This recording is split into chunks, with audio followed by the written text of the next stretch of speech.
పేతురు పత్రిక మొదటి అధ్యాయము 2వ పేతురు మొదటి అధ్యాయము ఈ మాటలు మనం చదువుకుందాం. దయచేసి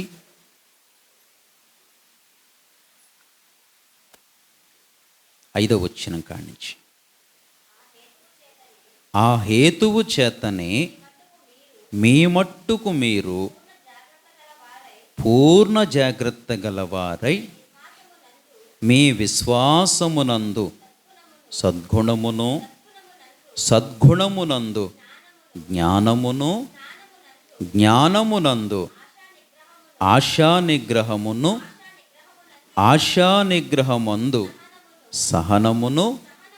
సహనమునందు భక్తియందు సహోదర ప్రేమయందు దయను అమర్చుకొనుడి. ఏంటండి ఇంతకీ భక్తి అంటే ఏంటి? రావడం 2 పాటలు పాడుకుని, దేవా నీకు స్తోత్రం హల్లెలూయా, అయ్యగారు కానుక పట్టండి, ఇదేనా? మరేమిటి భక్తి అంటే? ఏం అమర్చుకోవాలి? సరే, జాబితా చూసారా? అమర్చుకోవలసినవి అంటే మన జీవితంలో మనం కలిగి ఉండవలసినవి. అమర్చుకోవటం అంటే చక్కగా ఒక్కొక్కటి పేర్చుకోవటం.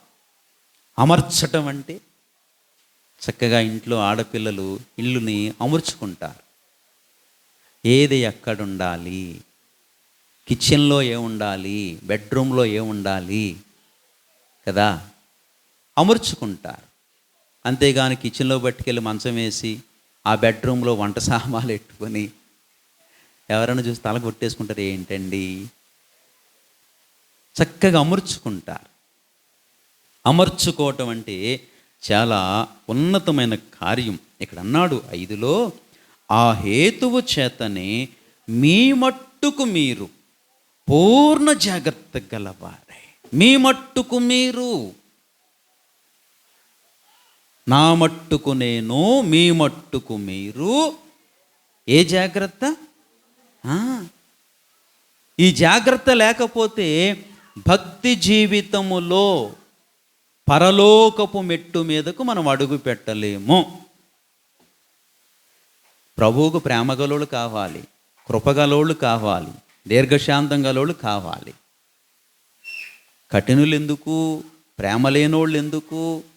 దీర్ఘశాంతం లేనోళ్ళు ఎందుకు? వీళ్ళందరినీ పట్టుకెళ్ళి అక్కడ పెడితే భూలోకానికి పరలోకానికి తేడా ఉండదు. అది భూమి మీద విశ్వాస జీవితంలో అమర్చుకోవలసినవి కొన్ని ఉన్నాయి. అమర్చుకొనుడి. అమర్చుకోవడానికి చాలా కష్టపడాలి కదా. ఏదైనా కొన్ని అమర్చుకోవాలంటే కొన్ని మనం అమర్చుకోవటం అంటే పేర్చుకోవటం వంటి ఒక అనుభవం. అమర్చుకోవటం అంటే మా అబ్బాయికి అమర్చానండి. అమర్చుకోవటం అంటే సంపాదించటం కూడా ఒక భావన. అమర్చుకోవటం. పిల్లలకి ఏమమరుస్తాం మనం కదా? పిల్లలకి ఏమమరుస్తాం? అన్నీ మంచి అమరుస్తూ ఉంటాం. ఏమండి? చాలా చక్కనివి అమరుస్తాం. అంటే అమర్చడానికి చాలా కష్టపడవలసి వస్తుంది. భార్య కష్టపడి, తల్లి కష్టపడి, తండ్రి కష్టపడి. ఎందుకు నాయన అంటే పిల్లలు ఉన్నారు కదండి. ఇగో తల్లి మరియమ్మ ఎక్కడికి వెళ్ళింది? ఎన్ని ఇబ్బందులు పడింది అక్కడికి వెళ్ళి. ఫోన్ చేస్తే ఏడ్చేది.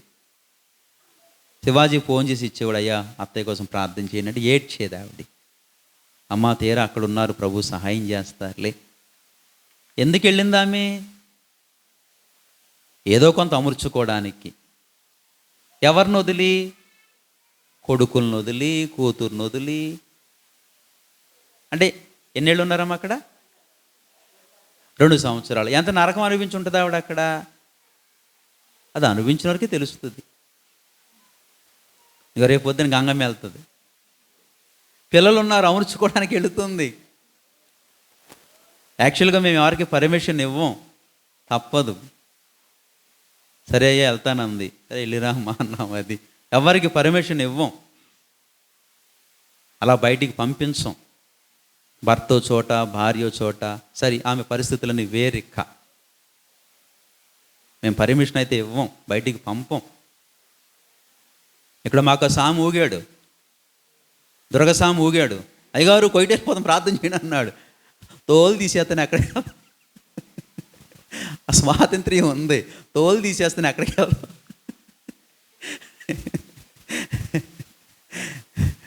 అయ్యగారు వీసా కోసం ప్రార్థన చేయండి, దానికోసం ప్రార్థన చేయండి అన్నాడు. ఎక్కడికి వెళ్తా? తోలు తీసేస్తాను అక్కడికి. పెళ్లి చేసుకుని వెళ్ళిపోతావా? చాలామంది అంటారు విడ్డూరంగా. అక్కడి నుంచి వస్తాడంట, 3 నెలలు ఉంటాడంట. అయ్యగారు మంచి సంబంధం చూడండి, పెళ్లి చేసుకుని వెళ్ళిపోతాను అంటాడు. అలాంటి పెళ్ళి ఎందుకు? అలాంటి పెళ్ళి ఎందుకు? అది అలాంటి ఆశలేం పెట్టుకో. తోలు తీసేస్తాను ఇక్కడే ఉండంటే ఉన్నాడు, ఇక్కడే ఉన్నాడు. ప్రభు దీవించాడు. వేమవరం మందిరం కట్టాడు. ఏం సంపాదించుకుని నథింగ్. ఇల్లు కట్టుకుంటాడా, బిల్డింగ్ కట్టుకుంటాడా, పొలం కొనుక్కుంటాడా? నథింగ్. ఇవేమి కూడా రావు. మందిరం కట్టాడు వేమవరం, మంచి బహుమానం పొందుకున్నాడు. చిన్నమేరాని మందిరం కట్టాడు, బహుమానం పొందుకున్నాడు. చాలు, ఆ బహుమానం చాలు తనకి, తన కుటుంబానికి. ఆస్తులు మేళ్ళేం అక్కర్లా. అందుకే ప్రభు అన్నాడు, ఏనాటికి ఈడా నాటికి చాలు అన్నాడు ప్రభు. అది కనుక అమర్చుకోవటం అంటే కష్టపడటం. మరి భౌతిక సంబంధమైన జీవితంలో చాలా అమరుస్తున్నాము. మరి విశ్వాస జీవితంలో అమర్చుకోవలసినవేమిటి? మనం చదువుకున్న జాబితా లిస్ట్ అంతా అమర్చుకోవాలి. అది ఈ రాత్రి ఈ అమరిక లేక ఈ అమర్చుకోవటం ఎవరి యందు లేదో అట్టివారు ఏవండి విశ్వాస జీవితం ఫెయిల్ అవుతున్నట్టే, అన్ఫిట్ అవుతున్నట్టే. మెడికల్కి వెళ్తారు కదా, ఏమవుతారు? మెడికల్కి వెళ్తారు. మీరు ఆ చివరికి వెళ్ళాలంటే ఆ విమానం ఎక్కి, విమానం ప్రయాణం ఎంతసేపు ఉంటుందమ్మా? 2 గంటలు వచ్చేస్తారు హైదరాబాద్. 3 గంటల అమ్మా? ఇక్కడ మాకు సాము ఉన్నారు. చాలామందిని పంపుతూ ఉంటారు. 2.5 గంటలట. 2.5 గంటలు అక్కడ ఎక్కి ఇక్కడ దిగడానికి మెడికల్గా ఫిట్ కాలేదనుకోండి, పంపరు. మెడికల్గా ఫిట్ కాకపోతే భూమి మీద ఉన్న ఒక పక్క దేశం పంపడానికి ప్రభుత్వం ఒప్పుకోదు, ఆ గవర్నమెంట్ ఒప్పుకోదు. మనం వెళ్ళేది ఎక్కడికి? పరలోకము. ఆత్మ సంబంధమైనవి విశ్వాస జీవితానికి అవసరమైనవి అమర్చుకోకపోతే రేపొద్దున అక్కడికి ఎలా వెళతావు? పరలోకానికి ఎలా చేర్చబడతావు? అమర్చుకోవాలి. అమర్చుకోవాలంటే ఏం అమర్చుకోవాలో చెప్తున్నాడు 5వ వచనం. ఆ హేతువు చేత మీ మట్టుకు మీరు పూర్ణ జాగ్రత్త గలవారై కాదు. పరిశుద్ధాత్మ దేవుడు చెప్తున్నాడు, జాగ్రత్తగా ఉండు అన్నది వేరు, పూర్ణ జాగ్రత్త కలిగి. అంటే ఈ జాగ్రత్తలో ఏం కలిగి ఉండాలి? పూర్ణమైన జాగ్రత్త. ఏ విషయంలో కూడా రాంగ్ స్టెప్ వేయడానికి వీలు లేదండి. చాలా జాగ్రత్తగా మీ మట్టుకు మీరు పూర్ణ జాగ్రత్త గలవారై. చూసారా? మీ విశ్వాసమునందు. చూసారా? మీ విశ్వాసమునందు. విశ్వాసము నందంటే అర్థం అంటే విశ్వాసములో ఉండవలసిన, విశ్వాసము నందు సద్గుణమును. ఏ గుణము? ఒక్కోటి పిల్లలు పెడుతున్నాయి చూడండి. విశ్వాసములో ఏముందట? సద్గుణము. ఏ గుణము? సద్గుణం అంటే మంచి గుణము. ఇది అందుకనే సామెతల్లో అంటాడు, గుణవతి అయిన భార్య దొరుకుట అరుదు కదా. మన అబ్బాయికి పెళ్లి చెయ్యాలి, ఏ అమ్మాయిని వెతుకుతాం? గుణవతిని వెతుకుతాం. అది బాబు 10 లక్షలు కట్నం ఇస్తాను చేసేసుకోండి అంటే, ఎల్లరా బాబు, నా కొడుకు ఏం బంగారం రా, నా కొడుకు బంగారం. నువ్వు 5 లక్షలు ఇస్తే 10 లక్షలు, ₹1,00,00,000 ఇచ్చి నేను చేయను. ఎందుకంటే మీ అమ్మాయి మంచిది కాదు. కనుక్కుంటాం, ఇన్ఫర్మేషన్ తీసుకుంటాం. ఏమండి పలానా అమ్మాయిని వియ్యం అందుకుంటున్నాము, ఆ ఫ్యామిలీ ఎలాంటిది? మంచోళ్ళు అయితే చాలా మంచి సంబంధం అండి, అమ్మాయి గుణవతి అండి, చాలా మంచిదండి అంటారు. లేదంటే అయ్యి బాబు ఇక్కడికి వచ్చి పడ్డారా అంటారు. ఇప్పుడు ₹1,00,00,000 ఇస్తే మాత్రం గుణం వస్తుందా?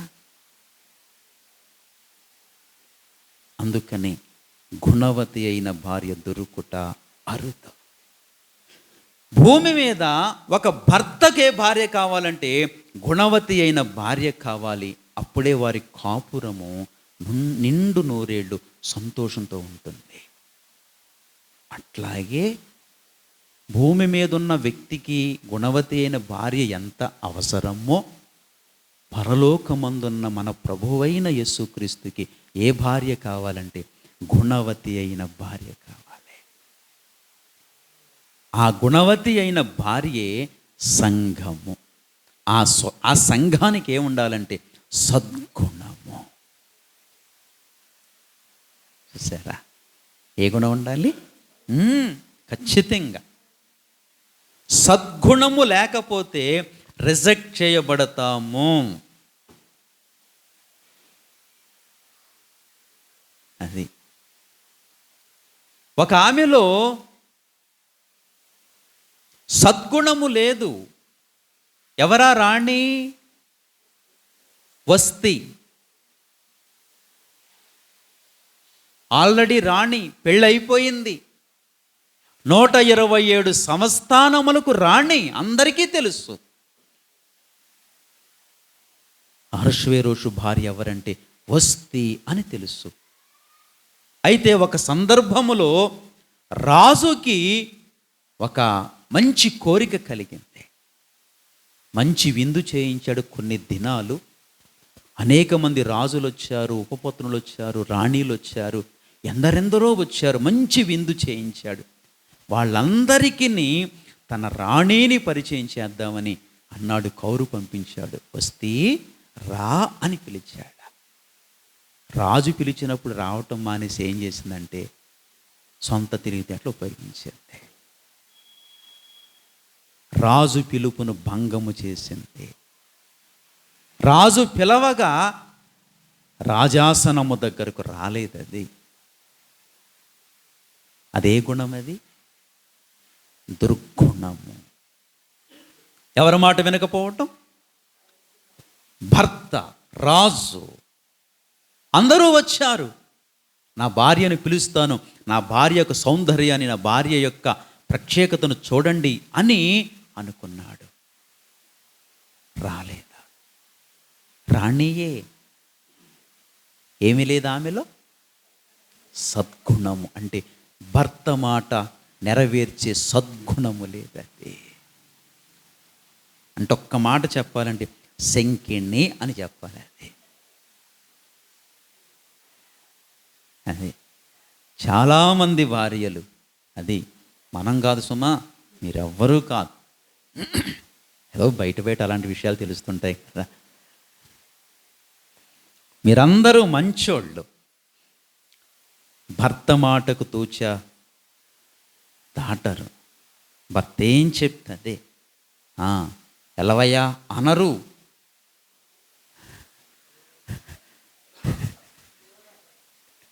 ఎలవయ్యా అనరు. మీరందరూ మంచోళ్ళు. భర్తలు తలదించుకున్నారు చూడండి. మీరందరూ మంచోళ్ళు, భర్తలు తలదించుకున్నారు చూడండి. అమ్మా, మనలో దుర్గుణం అనేది రాకూడదండి. భర్త పోషకుడు, సంరక్షకుడు. అదే మీకోసమే బయటికి వెళ్ళి, మీకోసమే కష్టపడి, మీకోసమే. నాకు తెలుసు ప్రియులారా, పిల్లలు ఎంత కష్టపడతారో తెలుసు. ఏమండి, వెంకటేశ్వరరావు గారు ఉన్నారా? మిషన్ గారికి ఎప్పుడు వెళ్ళిపోతారో తెలుసా అండి? అసలు ప్రార్థనకు లేస్తారు అది నాకు తెలియదు, కానీ 4 వెళ్ళిపోతాడండి మిషన్ గాడికి పని ఉంటే. తెల్లారగట్టు 4 వెళ్ళిపోతాడు మిషన్ గాడికి. 1000-2000 సంపాదించుకుంటారు. కొంత తెచ్చుకుని తాగేస్తాడైనా. అలాంటి బ్యాడ్ హ్యాబిట్స్ ఏమీ లేవు. ఎందుకు నాయన అంటే భార్య, కుమార్తె. అలాగే రాజు, దురగరాజు, బుజ్జి, పిల్లలందరూ కూడా. ఎందుకు ఇక్కడ గంగయ్య గారు ఉన్నారు కదా, ఎన్ని రకాల కష్టపడతాడు తెలిసిన నిజం. ఎందుకంటే కుటుంబము కోసం. ఎవరు బాగుండాలని? నా భార్య బాగుండాలి, నా బిడ్డలు బాగుండాలి, నా భార్య, నా బిడ్డలు, నా కుటుంబం మంచి పొజిషన్లో ఉండాలి. తప్పు కాదు. కష్టపడతారు, చెమట ఊడుస్తారు. ఎందుకంటే కుటుంబాన్ని పోషించడం కోసం. ఇంత కష్టపడుతున్న భర్తనే ఎల్లవయ్యా అంటే ఎలా ఉంటుంది? నషాళానికి ఎత్తిపోతుంది. నషాళానికి ఎత్తిపోయి శృతులు వస్తాయి. అది తబలా శృతులు చేస్తారు. తబలా శృతులు చేస్తారు.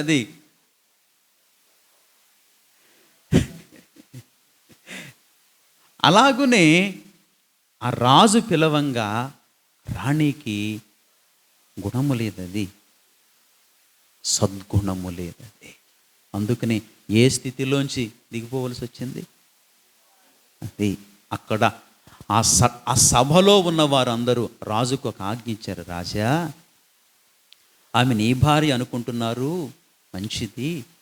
ఆమె నీ మాట కాదందంటే 127 సంస్థానములలో పురుషుని మాట భార్యలు కొట్టేస్తారు, ధైర్యం తెచ్చుకుంటారు. రాజా, మరేం చేద్దాం? భార్యగా ఉండడానికి వీలు లేదు, రాణిగా ఉండడానికి వీలు లేదు. అంతే. రాణిగా ఉండడానికి వీలు లేదు. తొలగించండి రాజా. రాణిగా తొలగించారు. వేట ప్రారంభమైంది. ఇప్పుడు రాజుకి ఎవరు కావాలి? రాణి కావాలి. నలుమూలలా వేట ప్రారంభమైంది. అందగత్తెలను, చక్కని ఆ చూపులకు అందంగా ఉండేవారందరినీ తీసుకొచ్చారు. ఎవరిని రాణి చెయ్యాలి? ఒకరిని మించిన వాళ్ళు ఉన్నారు. అందరినీ తీసుకొచ్చి ఏగేకి అప్పగించారు. ఏగే రాజ సంరక్షకుడు. ఏగేకి అప్పగించన్నాడు. రాజా, ఏగే వీళ్ళందరినీ చూసుకో, 1 సంవత్సరం వీళ్ళకి అవకాశం ఇస్తున్నాను. వీళ్ళందరిలో తర్వాత ఎవరు యోగ్యులో నేను నిర్ణయిస్తాను. ఆ యోగ్యతకు పాత్రురాలైంది ఎవరు? ఎస్తేరా. దీనురాలు, అనాథ, తల్లిదండ్రులు లేరు, పెంపకానికి వెళ్ళింది. ఆమె 127 సంస్థానాలకు రాణి అయిపోయింది. ఏం కావాలంటే సద్గుణం. ఎందుకు వచ్చాము ఇక్కడికి? ఈ గుణము గురించి వచ్చాము ఇక్కడికి. అది గుణము లేకపోతే, సద్గుణము లేకపోతే విశ్వాసమునందు మనం దేనికి అర్హులం కాదంటే పరలోకములో రాణిగా ఉండడానికి అర్హులం కాదండి. ఇలారా విశ్వాస జీవితంలో సద్గుణము కావాలి అన్నాడు. ఆ హేతువు చేత మీ మట్టుకు మీరు పూర్ణ జాగ్రత్త గలవారై మీ విశ్వాసమునందు సద్గుణమునందు జ్ఞానమును. విశ్వాసములో ఏముండాలి? సద్గుణములో ఏముండాలి? జ్ఞానము. మళ్ళా ఒక సద్గుణం ఉంటే కుదరదు. మళ్ళీ ఆ సద్గుణములో ఏముండాలంటే జ్ఞానముతో కుటుంబాన్ని కట్టాలి. జ్ఞానంతో చెప్పాలి. భర్త ఏదైనా మాట అన్నాడు అనుకోండి, ఎల్లవయ్యా కాదు, జ్ఞానంతో, ఏవండి మీరు అలా చేద్దామంటున్నారు, అది నష్టాన్ని కలిగిస్తుందండి, ఆలోచన తేవాలి, మంచి ఆలోచన ఇవ్వాలి. లైఫ్ పార్ట్నర్ అంటే అర్థం ఏమిటి? జీవిత భాగస్వామి అంటే అర్థం ఏమిటి? మంచి ఆలోచన తట్టదు. నానా టెన్షన్లో ఉంటాడు. ఏమండి మీరు ఇలా వెళ్దాం అంటున్నారు, ఇలా చేద్దాం అంటున్నారు, దీనివల్ల ఇది నష్టం కలుగుద్దండి. అవునా, ఓకే నేను ఆలోచించలేదు. సద్గుణమునందు జ్ఞానము. ఇదంతా ఎవరికి అవసరం? మనందరికి అవసరం. తబితాకి అవసరం. చిన్నసాయి చిన్నసాయి భార్య పేరు ఏం పేరు? మౌనికాకి అవసరం. ఈ బిడ్డలకు అవసరం, నేర్చుకోవాలి. ఏమండి అన్నాడు కదా, సద్గుణమునందు జ్ఞానమునందు ఆశానిగ్రహమును. సరే, ఆశానిగ్రహం అంటే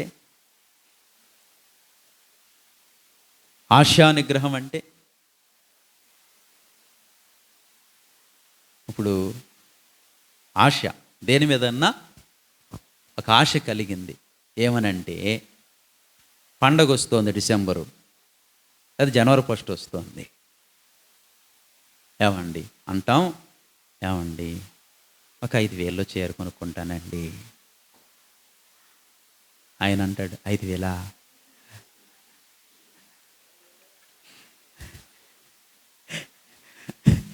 మీరు అడిగింది 5,000 కానీ భర్తకి అనిపిస్తుంది, ఎప్పుడూ కొనలేదు, 10,000 పెట్టి కొందాం అన్న మనసు భర్తకు ఉంటుంది. అయితే సహకారం ఉండదు వెనకాల.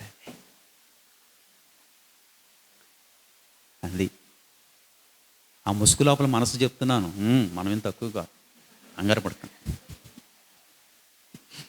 మన మనసు ఏంటో చెప్తున్నాను. వాళ్ళు 5,000 అడిగారు, మనం 10,000 కొందాం అనుకుంటాం. ఏమండి నేను మాట చెప్పనా, నా భార్య ఇక్కడే ఉంది, నేను ఎప్పుడు చేరుకోనలేదు పిల్లలు.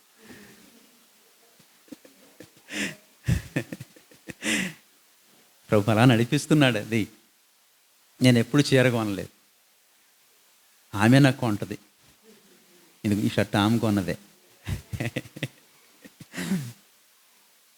ఏమండి మేము అట్లా ప్రేమతో ఉంటాం పిల్లల, అన్యోన్యంగా ఉంటాం, ప్రేమతో ఉంటాం. మా ప్రేమ మధ్యకి ఎలాంటి పరిస్థితులు రావది. ఇదిగో అడ్డు వేసేది ఇక్కడ ఉంది. అది అడ్డు వేసేది ఇక్కడ ఉంది. అది తెలుసునా? అది ఇప్పుడు ఒక చీర లేకపోతే ఏదో ఒక వస్తువు ఆశ, తెస్తావా చస్తావా, నాకు ఇప్పుడు కావాలంతే. అంటే ఆశ మీద ఏమి లేకపోవటం, నిగ్రహము లేకపోవటం. అయ్యి బాబోయ్, ఇంటికి వస్తే అది పట్రా, లేకపోతే ఇంటికి రావద్దు అన్నారనుకోండి, అప్పుడు ఏం చేస్తాడంటే సహకరించకపోయినా అది ఎవరికో, ఒక 5,000 ఉంటే పోరా ఇంటికాడ లేకపోతే ఇంటికి వెళ్ళడానికి నాకు అవకాశం లేదు రేపు. అంటే ఆశ మీద ఏమి లేకపోవటం అండి. అడిగారు, మంచిది, సరే నా భర్త ఎప్పుడుంటే అప్పుడు తెస్తారులే. ఏంటిది? నిగ్రహించుకోవటం. ఎంత విలువైన మాటలండి ఇవి, ఎంత విలువైన మాటలండి. ఆశా నిగ్రహం, ఆశను నిగ్రహించుకోవటం. అదే కలిసి వచ్చింది. మీరు 5,000 అడిగారు, 15,000 రూపాయలు చీర కొనుక్కొచ్చాడు. నిజం, జరుగుద్ది ఇది. ఎప్పుడైతే మీరు ఆశా నిగ్రహం కలిగి ఉంటారో ఖచ్చితంగా జరుగుద్ది ఇది.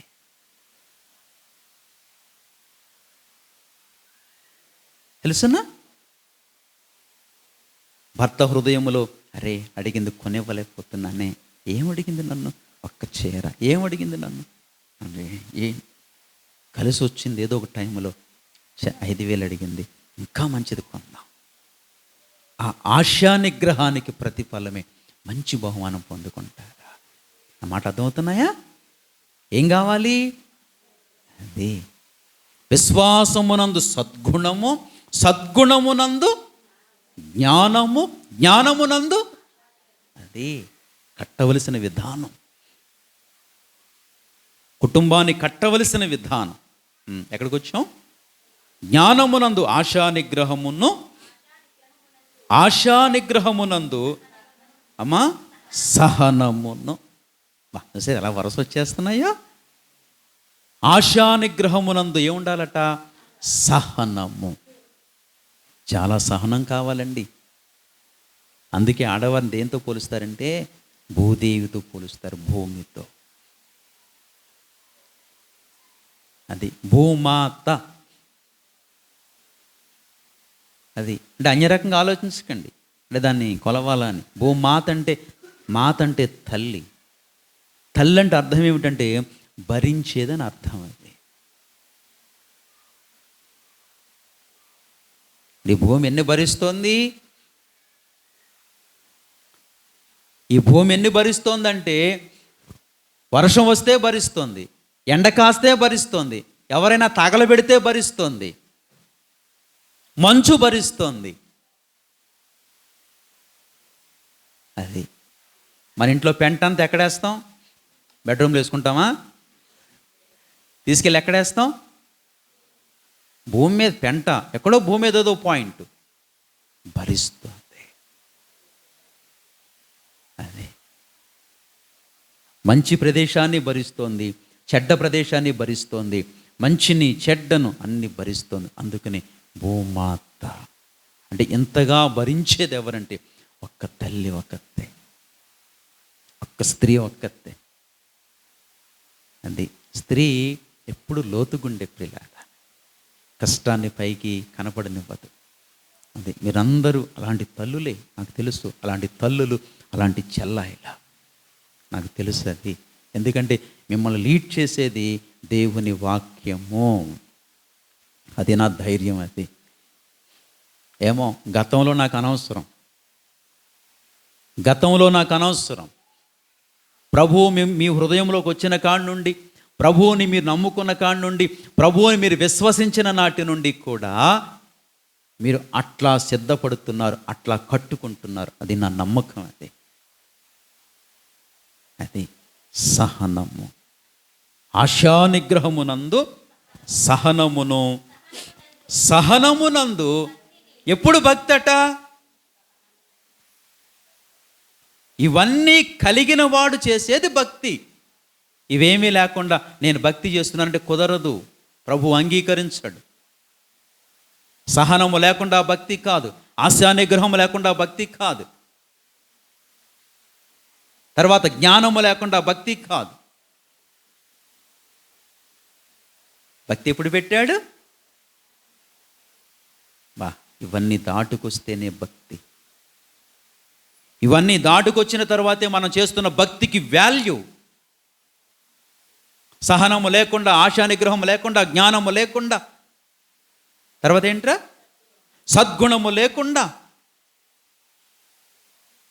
మనం రోజుల తరబడి ప్రార్థన చేసినా వెళ్ళదది. భక్తికి మూలం అది. అప్పుడు దానికి ఏం పేరు పెట్టాడు? ఇలాంటి భక్తి సంపాదించుకోవాలండి. భక్తికి ఎలాంటి ప్రాముఖ్యత ఇచ్చాడు చూసారా? దేనియందు భక్తి? సహనమునందు భక్తిని. చూడండి, ఐలిమెట్టిది 7వ వచనం, భక్తి యందు సహోదర ప్రేమను. లాస్ట్కి ఏం తెలిసాడు? ఏంటండి అసలు ఈ యొక్క క్రమం?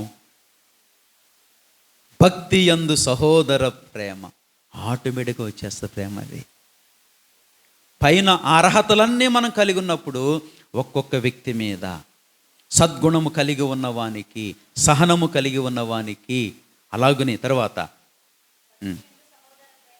కాదు పై మాటలు అన్నాడు, విశ్వాసమునందు సద్గుణమును, సద్గుణమునందు జ్ఞానమును, జ్ఞానమునందు ఆశానిగ్రహము, ఆశానిగ్రహమునందు సహనమును, సహనమునందు భక్తి కలిగినప్పుడు ఆటోమేటిక్గా మనం ఏం కలిగి ఉంటామంటే సహోదర ప్రేమ.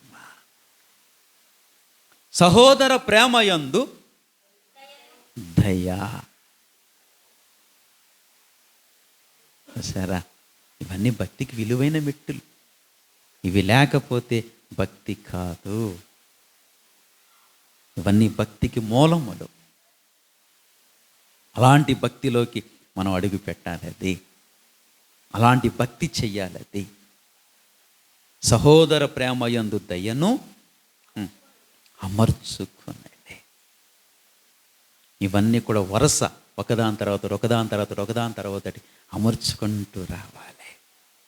అప్పుడే మనము ఆ పరలోకమందున దేవునికి ఏం కాగలుగుతాము? భార్య, రాణి. అది రాణిగా ఉండాలనుందా? రాణిగా ఉండాలనుందా అందరికీ? అది నా వరకు నాకుంది, రాణిగా ఉండాలనేది. రాణి ఎక్కడుంటుంది? రాణి ఎక్కడుంటుంది?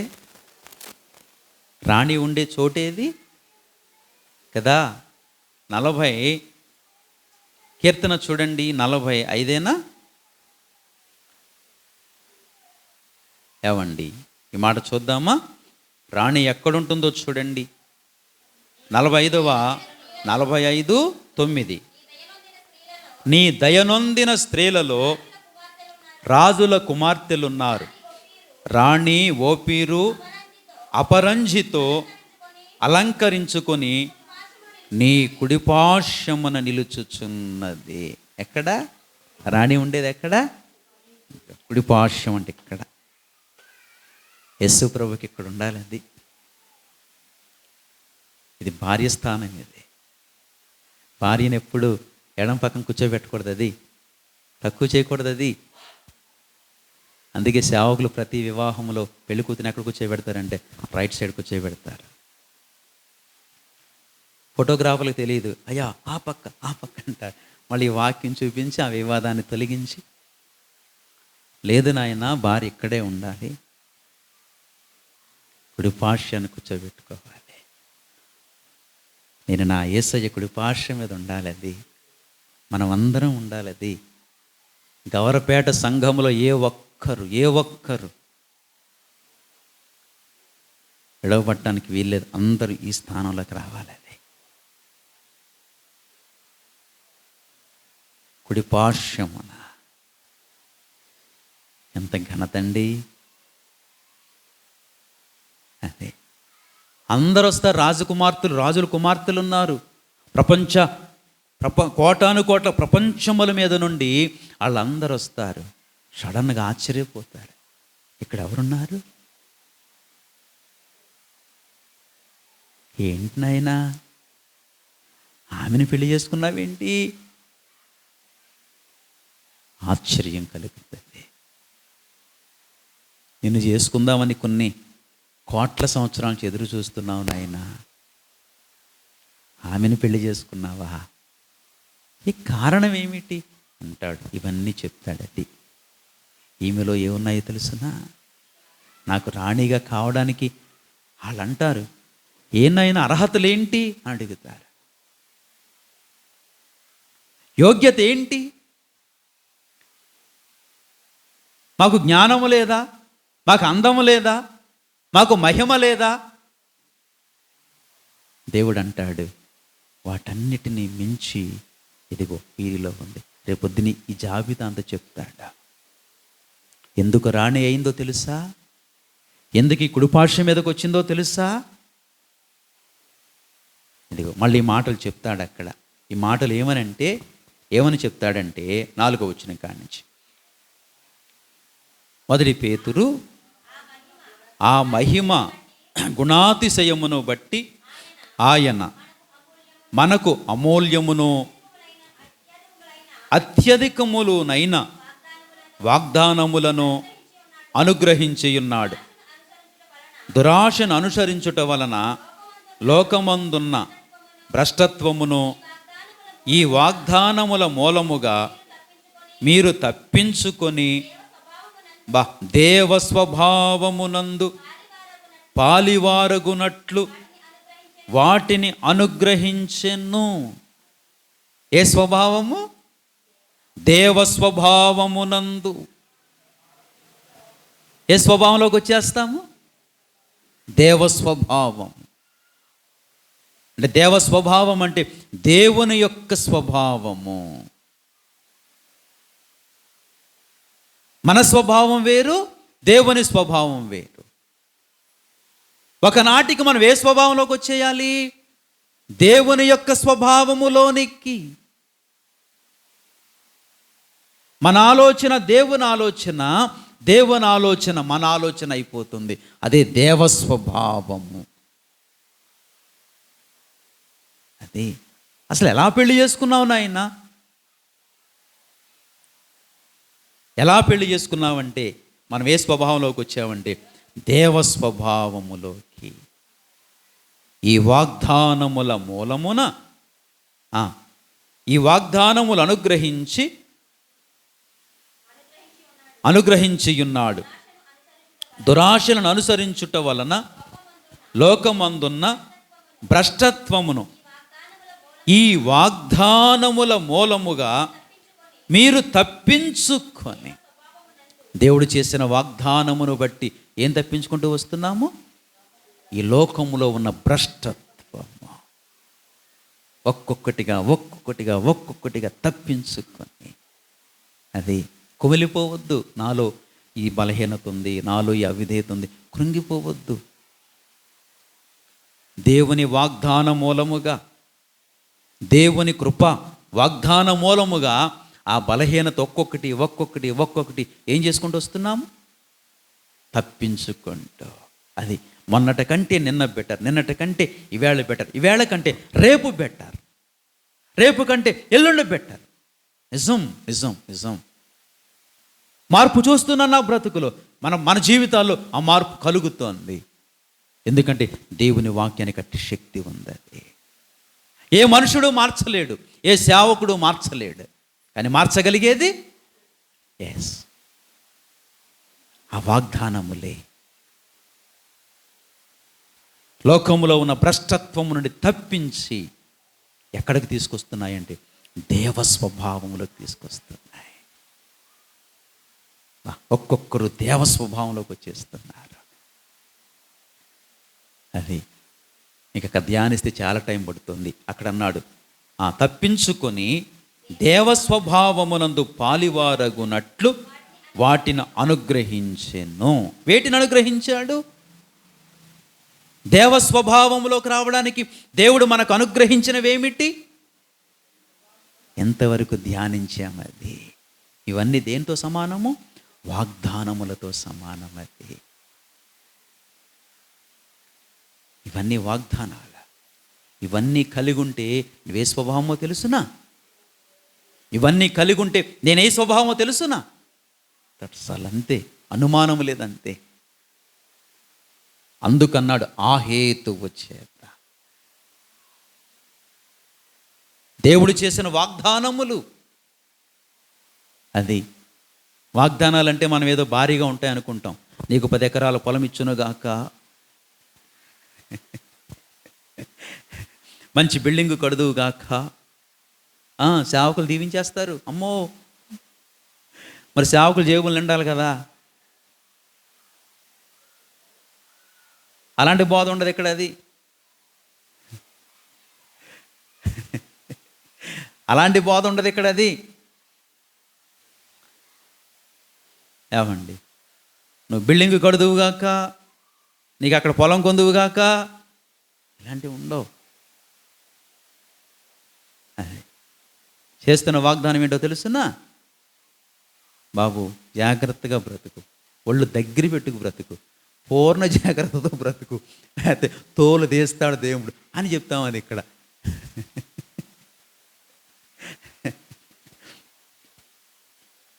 వెచ్చగా ఉండు, లేదంటే చల్లగా ఉండు. నులివెచ్చగా ఉంటే యేసయ్య కాండ్రగించి ఉమ్మూస్తాడు, జాగ్రత్త బాబు అని చెప్తాం. అది ఇక్కడ మరి ప్రకటన గ్రంథంలో అన్నాడు, అది నా నోట నుండి ఉమ్ము వేయ ఉద్దేశించుచున్నాను. అది ఎచ్చగా ఉందాం. అది ఆ ఎచ్చగా ఉండే ఆ గొప్ప వాగ్దానములే అన్నాడు. ఏమని? 5, ఆ హేతువు చేతనే మీ మట్టుకు మీరు పూర్ణ జాగ్రత్త గలవారై మీ విశ్వాసమునందు సద్గుణమును, సద్గుణమునందు జ్ఞానమును, జ్ఞానమునందు ఆశానిగ్రహమును, ఆశానిగ్రహమునందు సహనమును, సహనమునందు భక్తిని, భక్తియందు సహోదర ప్రేమను, సహోదర ప్రేమయందు దయను అమర్చుకున్నారు. బాబు ఊరికినే నా కుడిపార్శ్వం మీదకి రాలేదు, ఊరికినే పెళ్లి చేసుకున్నాను అనుకుంటున్నావా? అది ఊరకనే వరమాలేశాననుకున్నావా నా భార్య మెళ్ళో?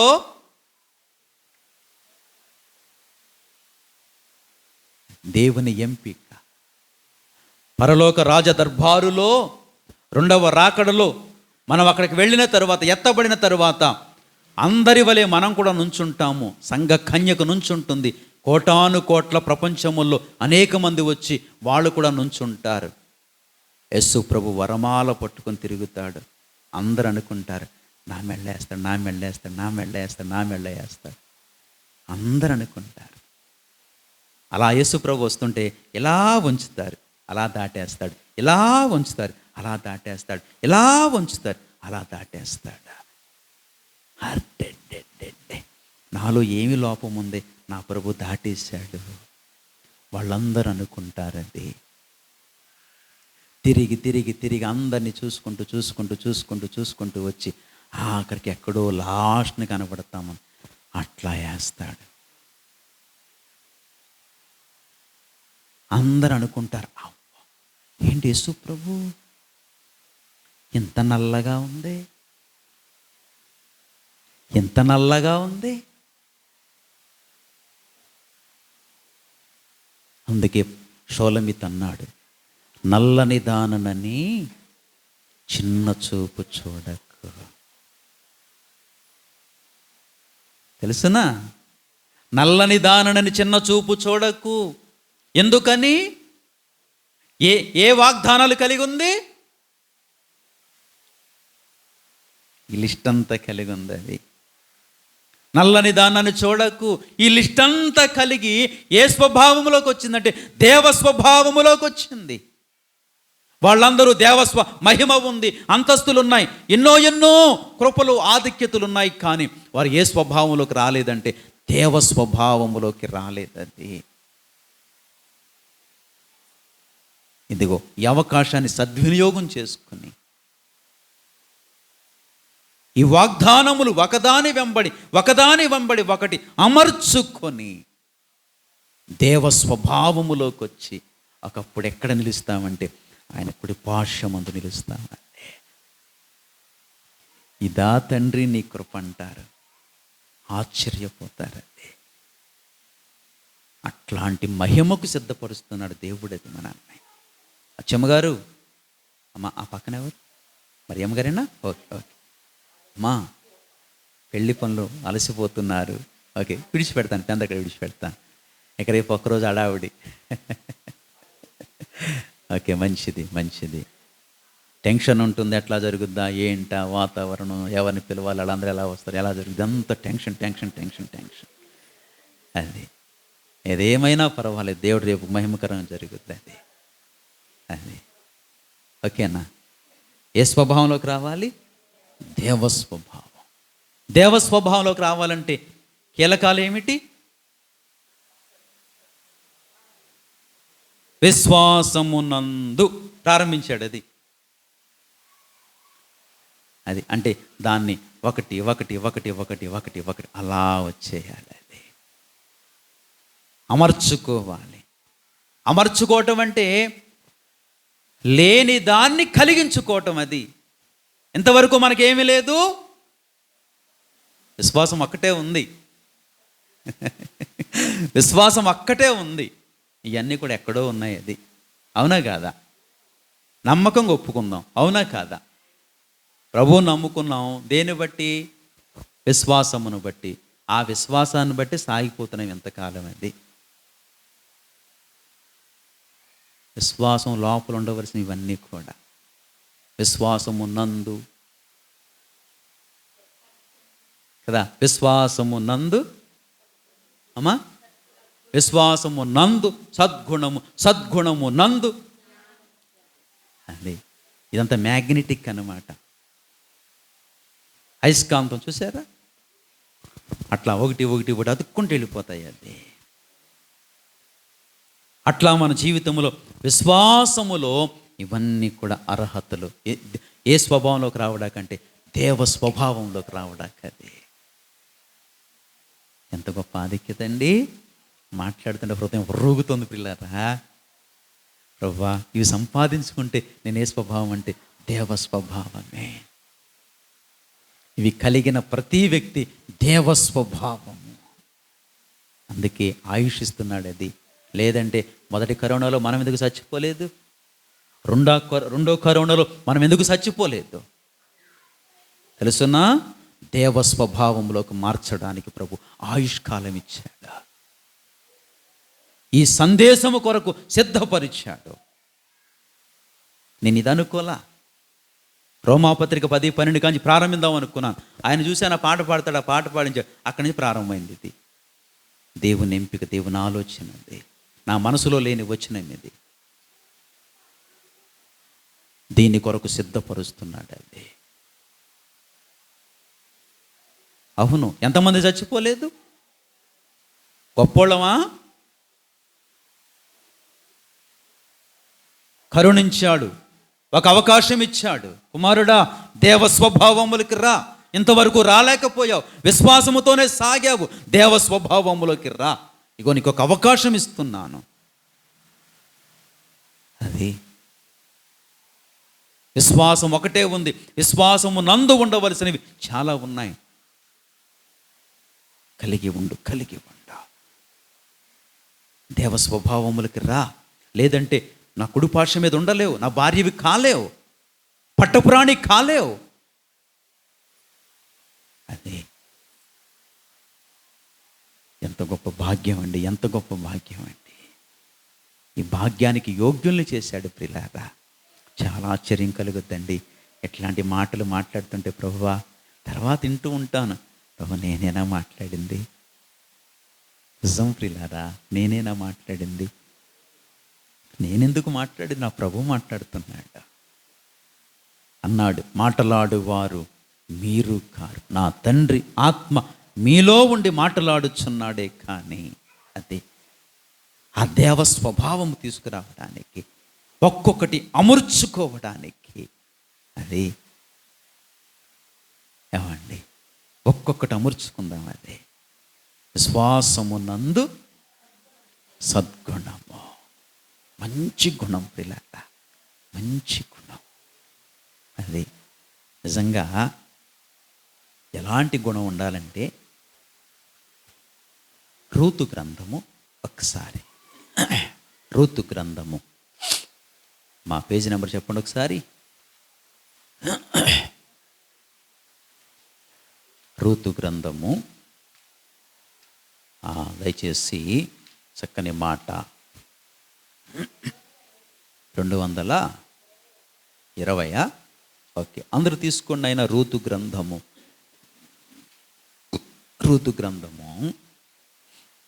ఈ మాటలు మనం చదువుకుందాం.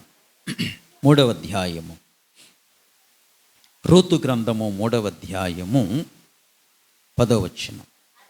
అతడు నా కుమారి యెహోవా చేత. చూసారండి, బోయాజు మాట్లాడుతున్నాడు. ఎవరి గురించి? రూతు గురించి. ఈనాడు మన గురించి ఎవరు మాట్లాడాలంటే పరమ బోయాజు మాట్లాడాలి.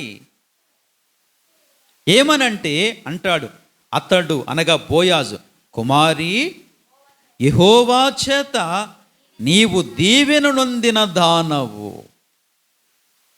ఎంత భాగ్యం అండి! యెహోవా చేత. ఈమె అత్తగారి పేరు నయోమి. దేవుడేదో నేర్పిందామని అక్కడ కొంచెం అక్కర కలిగించాడు, సొంత తెలివితేటలు ఉపయోగించింది. బెత్లెహేముని విడిచి ఎక్కడికి వెళ్ళింది? మోయాబు దేశం వెళ్ళింది. అక్కడికి వెళ్ళి ఎవరిని పోగొట్టుకుంది? ముందు భర్తను పోగొట్టుకుంది, తర్వాత కొడుకులను పోగొట్టుకుంది, తర్వాత అలోలచ్చన అంటే వచ్చింది. మళ్ళా రాక తప్పలేదు. అక్కడికి వస్తూ కోడలతో అంటుంది, అమ్మా ఇక నాకు కొడుకులు లేరు, మీరు వెనక్కి వెళ్ళిపోండి అంది. అప్పుడు ఆ ఇద్దరు కోడళ్ళు, ఒక ఆమె పేరు రూతు, ఒక ఆమె పేరు వార్ప చక్కగా ముద్దు పెట్టింది. బాయ్ అత్త అని వెళ్ళిపోయిందంటే,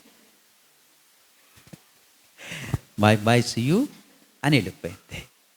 ఇంకొక ఆమె ఉంది, రూత్ అంది, ఇదిగో నీ తోటి కోడలు నాకు బాయ్ చెప్పింది, వెళ్ళిపోయింది, నువ్వు కూడా వెళ్ళిపో అంటే ఆమె అంటుంది, అత్తమ్మా ఆ మాట అనొద్దు, అత్తమ్మా ఆ మాట అనొద్దు. ఎలాంటి ఓడండి అది? అత్తమ్మా, అమ్మంటేనే ప్రాణం అండి నాకు, అమ్మంటేనే ప్రాణం. అది అత్తమ్మైనా, అక్కమ్మైనా, బుజ్జమ్మైనా, ఏ అమ్మైనా సరే, అమ్మనే మాటలోనే కమ్మని మమత దాగి ఉంది. అమ్మ ప్రియులారా, అమ్మ అనేది ఈవేళ నువ్వు పిలుస్తావేమో, రేపు పిలిపించుకుంటావు. అది ఈవేళ అమ్మ అని అనడానికి నీకు అడ్డుగా ఉంటే రేపొద్దున అనిపించుకోలేవు. నా ప్రభు అన్నాడు, ఏవి విత్తుతావో అదే నువ్వు పిలవలేకపోతే రేపు పిలిపించుకోలేవు. అందుకనే రూతు వలె అత్తమ్మ అని పిలవాలి. అదే అందే, అత్తమ్మా అలాంటి మాట అనొద్దు, నువ్వు నన్ను వెళ్ళమని నువ్వు అనొద్దు అంటది. నీ ఎన్నో వచ్చిన 16 చదవండి. అందుకు రూతు, నా వెంబడి రావద్దనియు నన్ను విడిచిపెట్టమనియు నన్ను బతిమాలు కొనవద్దు, నీ వెళ్ళు చోటికే నేను వచ్చేదను, నీవు నివసించు చోటనే నేను నివసించేదను, నీ జనమే నా జనము, నీ దేవుడే నా దేవుడు, నీవు మృతి పొందు చోటనే నేనును మృతి పొందుదును, అక్కడనే పాతి పెట్టబడిదను, మరణము తప్ప మరి ఏదైనను నిన్ను నన్ను ప్రత్యేకపరిచిన ఎడల యెహోవా నాకు ఎంతైనా కీడు చేయును గాక. ఏం కమిట్మెంట్ అండి, ఏం కమిట్మెంట్ అండి! మరణము తప్ప అంటే అంతవరకు ఎలా ఉండాలని, అమ్మా ఎలా ఉండాలని? హత్తుకొని కలిసి, అదే కదా. ఈవేళ ఎలా ఉన్నారు? ఈవేళ ఎలా ఉన్నారు? పెళ్లితో పాటు ఏ సామాన్లు వెళ్ళిపోతున్నాయి? వేరు సామాలు. ఎందుకునైనా మంచం, మా ఇంట్లో మంచం లేదా, నా కొడుకు మంచం ఉండదా? లేదండి, మీకు తెలియదండి. అంటే మరొక అర్థం ఏంటంటే, నేను నీకు కావాల్సిన సామాన్లని పెట్టేశాను, నువ్వు ఇంకో గూట్లోకి వెళ్ళిపోని అర్థం అది.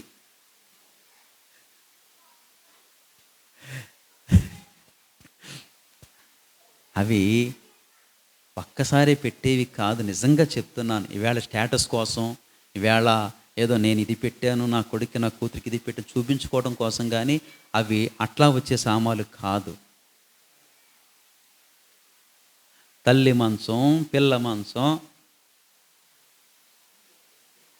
అవసరాలను బట్టి వస్తాయి. అది సందర్భాన్ని బట్టి ఆ వస్తువులు ఇంటికి చేరాలి. అది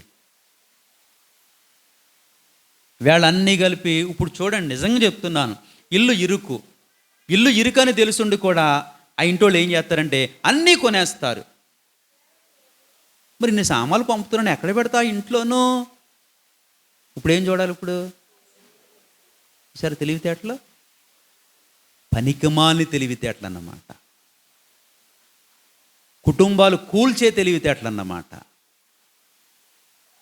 ఎడగొట్టే తెలివితేట, కత్తిరించే తెలివితేటలు అన్నమాట ఇవి. ఇప్పుడు ఎక్కడ పెడతారమ్మా? పెద్ద మంచం కొనేసాను, పెద్ద బీరువా కొనేసాను,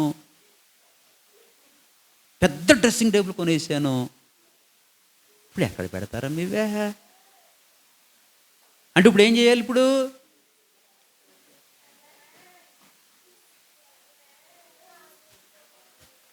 ఏం చేయాలి? ఇప్పుడు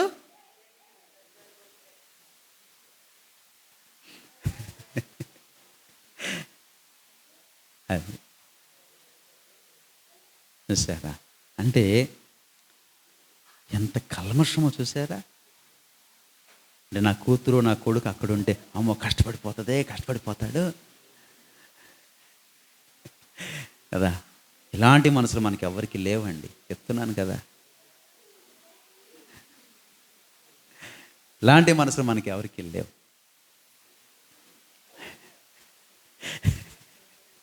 చిలకనవుతున్నారు.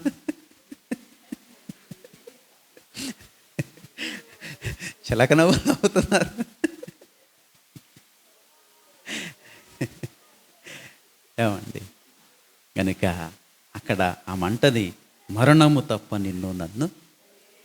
అదే అట్లాగున అత్తను హత్తుకుని వచ్చేసింది. వచ్చిన తర్వాత ఇక్కడ 3:10 అతడు, నా కుమారి, యెహోవా చేత నీవు దీవెన నొందిన దానవు, కొద్దివారినే గాని గొప్పవారినే గాని యవ్వనస్తులను నీవు వెంబడింపక ఉండుట వలన నీ మునుపటి సత్ప్రవర్తన కంటే నీ వెనుపటి సత్ప్రవర్తన అది విశ్వాసమునందు ఎవరు కనబడుతుంది? అది గొప్పవారినే కానీ. సరే, అక్కడ బోయాజ్ అన్నాడు ఏమనంటే, కొద్దివారినే కానీ గొప్పవారినే కానీ యవ్వనస్తులను నీవు వెంబడింపకయుండుట వలన. అది వాస్తవానికి ఏమవసరమో, అప్పుడు యవ్వనురాలు, భర్త లేడు, ఎవరో ఒకరి వెంబడి పోవచ్చు అని తోటకోళ్ళు వెళ్ళిపోయింది. కానీ విశ్వాసమునందు సద్గుణము, అందుకని ఏమైపోయిందో తెలుసునా? జ్యేష్ఠుల వరుసలోకి వచ్చేసింది. అది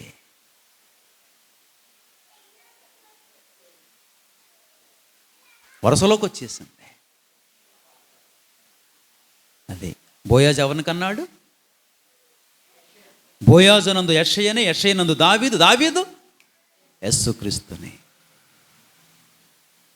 అంటే ఎవరిని అక్కడ పిన్ చేశాడు అక్కడ? అదే ఇలాంటి అద్భుతమైన కృపలోనికి వెళ్ళాలంటే ఈ విశ్వాస జీవితంలో ఈ గుణాలు కావాలి. ఎంత యోగ్యత అండి. ఇక్కడ ఇంకొక మాట, ఆమె బోయాజు ద్వారా చెప్పబడుతుంది ఒక్క మాట. ఆమె ఎవరనంటే చూడండి, 11వ వచనం. 3:11. కాబట్టి నా కుమారి భయపడకుము, నీవు చెప్పినదంతయు నీకు చేసేదను, నీవు యోగ్యురాలవని. బబ్బబ్బబ్బా, నీవు యోగ్యురాలివని నేనే కాదు, నా జనులందరూ. ఎక్కడి నుంచో వచ్చావు, నిన్ను నా జనులందరూ ఎరుగుదురు. నీవెవరవని? అదే యోగ్యురాలు. యోగ్యురాలు పెనిమిటికి కిరీటము. ఏ పెనిమిటికి? భూమి మీద ఉన్న మన పెనిమిటికి, అట్లానే పరమ పెనిమిటికి కూడా కిరీటములాగా. ఇవన్నీ కూడా విశ్వాస జీవితంలో యోగ్యతలు. ఏమండి, ఈ లోకం చాలా అల్పమైన జీవితం అండి. ఆనాడు యవ్వన కాలంలో రూతు గుర్తించింది అదే. అత్తమ్మా, భర్త లేకపోయినా పర్వాలా, ఎందుకంటే ఇలాంటి దేవుని గురించి, మోయాబు దేశంలో ఇలాంటి దేవుని గురించి, ఇలాంటి ప్రేమను గురించి నేను ఎప్పుడు వినలేదు అత్తమ్మా. నువ్వు ఇచ్చావు, ఆ ప్రేమను చెప్పావు, ఆ కృపను చూపించావు, ఆ దేవదేవుని పరిచయం చేశావు, ఆయన నమ్ముకుంటే నేను ఎక్కడికి వెళతానో నాకు చెప్పావు. నాకు నువ్వే కావాలి, ఇంకెవరు వద్దమ్మా, వచ్చేసింది అంతే. నాకు నీ దేవుడు కావాలి, నీ జనము కావాలి. వాస్తవం అర్థమైపోయింది అది. వాస్తవం అర్థమైపోయింది కాబట్టి పరిగెత్తుకుని వచ్చేసింది అది. మనకి ఇలాంటి కృపలోనికి మనం రావాలి. అప్పుడే దేవస్వభావం. అసలు ఆ బోయాజు ఆ రూతు ప్రాంతం వాడు కాదు, కానీ అంటాడు, నా జనులందరూ ఎరుగుదురు. నీవెవరవని? యోగ్యురాలి పని. అది అలాంటి యోగ్యత ఆమె సంపాదించుకుంది. ఓకే, మంచిదేనా? ముగించుకుందాం ప్రియులారా. మంచిది. సరే, నేను అనుకున్నది ఒక మాట చెప్పాలి కదా. రండి, వచ్చేయండి. రోమాపత్రిక దయచేసి గమనించండి. రోమాపత్రిక 10వ అధ్యాయము 11-12 వచనాలు చదివేంటి టకటక. ఏమనగా ఆయన యందు విశ్వాసముంచువాడెవడును సిగ్గుపడడని లేఖనము చెప్పుచున్నది. యూదుడని గ్రీసు దేశస్థుడని భేదము లేదు, ఒక్క ప్రభువే అందరికీ ప్రభువయ్యుండి తనకు ప్రార్థన చేయు వారందరి ఎడల కృపచూపుటకు ఐశ్వర్యవంతుడై ఉన్నాడు. రాత్రి ఆచంటలో ఈ ఐశ్వర్యం గురించి మాట్లాడాను. అది మాట్లాడదాం అనుకున్నా, దేవుడు నా చెవు పట్టుకుని తిప్పాడు. అరే, ఇప్పుడు అది అవసరం కాదురా, ఇప్పుడు ఇది అవసరం మాట్లాడిన తిప్పాడు. అది ఈ ఐశ్వర్యం గురించి మాట్లాడదాం అనుకున్నాను. రాత్రి కూడా ప్రభు ఘనంగా మాట్లాడారు ఐశ్వర్యం గురించి. సరే, ప్రభు చిత్తమైతే మరోసారి మాట్లాడుకుందాం. ఓకేనా? మనకు అవసరమైనది అది. ప్రార్థించుకుందాం ప్రియులారా. ప్రార్థించుకొని మరి ఈ విధమైన కృపలో